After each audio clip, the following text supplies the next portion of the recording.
Cade, I think it was before the draft when you did JJ Redick's podcast, and you kind of listed off things you wanted to do, and you mentioned winning, and he kind of laughed at you just because he knows how hard it is to win when you come into the league. What did you learn about what it takes to win at this level and be a leader at this level, and like you said, you mentioned it before, kind of commanding respect as a young guy when there's guys that have been in this league for 2, 3, 4 years? Yeah, it's definitely not easy to win in this league. Every night you have to be locked in. Your whole team has to be locked in. You have to take every possession seriously. I was just talking to Coach Casey about it. I feel like, there's so many games where you're like, dang, that team stole that win from us. They stole this game from us. And over the course of the season, you look back and there's so many games that were stolen from you that your game's behind now, and it's tough to make that up. So it is tough to win, but I'm excited for next year and just, trying to practice that desperation every night of going and getting a win, every possession of, making the best play possible. So, I remember that, and I remember me saying we were going to make the playoffs this year. I didn't realize how tough it was. But, I'll get back to that, though. I'll get back on there. Do you think that experience and what this team started to do from the All-Star break on and has the potential to add to this summer can create more of an optimism toward a playoff push next year? Yeah, definitely. I think the team being able to feel that and us being able to feel, getting some wins, getting some momentum going for ourselves, having that thought on our minds throughout the whole offseason of trying to work, trying to get better. We know where we're trying to get to, and it's exciting for all of us. I think we're all ready to take that next step and try to get in the playoffs and try to compete for wins. So we're all ready to get to the offseason and try to get better. You guys are going to have a very high pick, obviously. Do you have in your mind type of player that you think would fit in best with this team next year? Either position or type of player or whatever. I'd just say somebody that, for one, wants to work hard. Somebody that's, going to buy into the team more than just, trying to fulfill whatever their own agenda is, whatever stats they want for themselves. I think that's the main thing. Somebody that wants to defend, somebody that wants to play hard, play for each other. I think if we find somebody that wants to do all that, everything else will take care of itself. In terms of the exit interview with Chase and Troy, I don't know if Troy's part of it too, but what do they ask of you? What's their request of you? I think the main thing we talked about more than anything was just, how important the work is this off season of trying to, take myself, my body to the next level. Because I trust what Troy has in his plans for the team and for, what the build of the team will be like.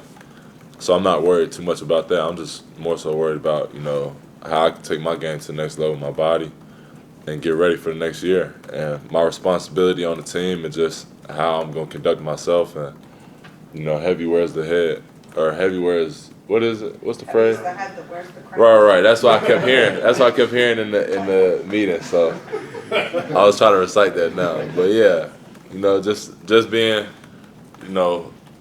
focused on who I am and trying to bring the team together throughout the summer, things like that. I think that'd be good for us. Did the crown ever feel heavy for you this season, early on, throughout? I definitely had some lows this year. I remember that losing streak was super tough on me and the team. I never went through anything like that, and at the time I wasn't playing too well, and just trying to figure out how to get going was tough on me. But I just relied on my teammates. We all kind of leaned on each other, and that's what brought us all out of it. And I think we all kind of learned from that, and just the fact that it's not just one person that can get everything going for the team. We have to lean on each other and buy into each other and the success of each other. Now I think we got a better feel on that. So you mentioned a few times about getting your body right this summer. What did you learn about the physical grind this season, and what is that going to look like for you this summer? Is there something that you're going to really focus on to get your body where you want it? Yeah, definitely getting in a lot of calories. 82 games is a lot. So You can burn stuff, you can burn fat off, burn muscle off real quick. So, just trying to eat a lot, put some weight on. Um, and yeah, I mean, we have a whole strength and conditioning regimen ready for me that I think will help take me to the next level and help me, be better prepared for an 82 game season and everything that comes with that. Does that mean more peanut butter on the PB&Js? Yeah, got to, man, got to. A lot of those. It's always been those, for sure. Can you take that second to kind of reflect, or just randomly, like on a night that I know you came into the league confident in your abilities, but that you actually came here, played well, showed that you belong, went toe to toe with some of the best players, essentially lived out your dream. If you had a second to think about that, and it kind of has gone as planned so far. Yeah, it's tough, man.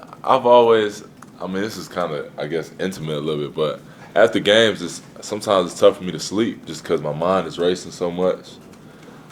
And this first year has been so crazy to me because I've dreamt of all this stuff, like you said. Growing up, I never imagined that I was going to actually be on the court with Kevin Durant going at him and he's going at me. You know what I mean? Yep.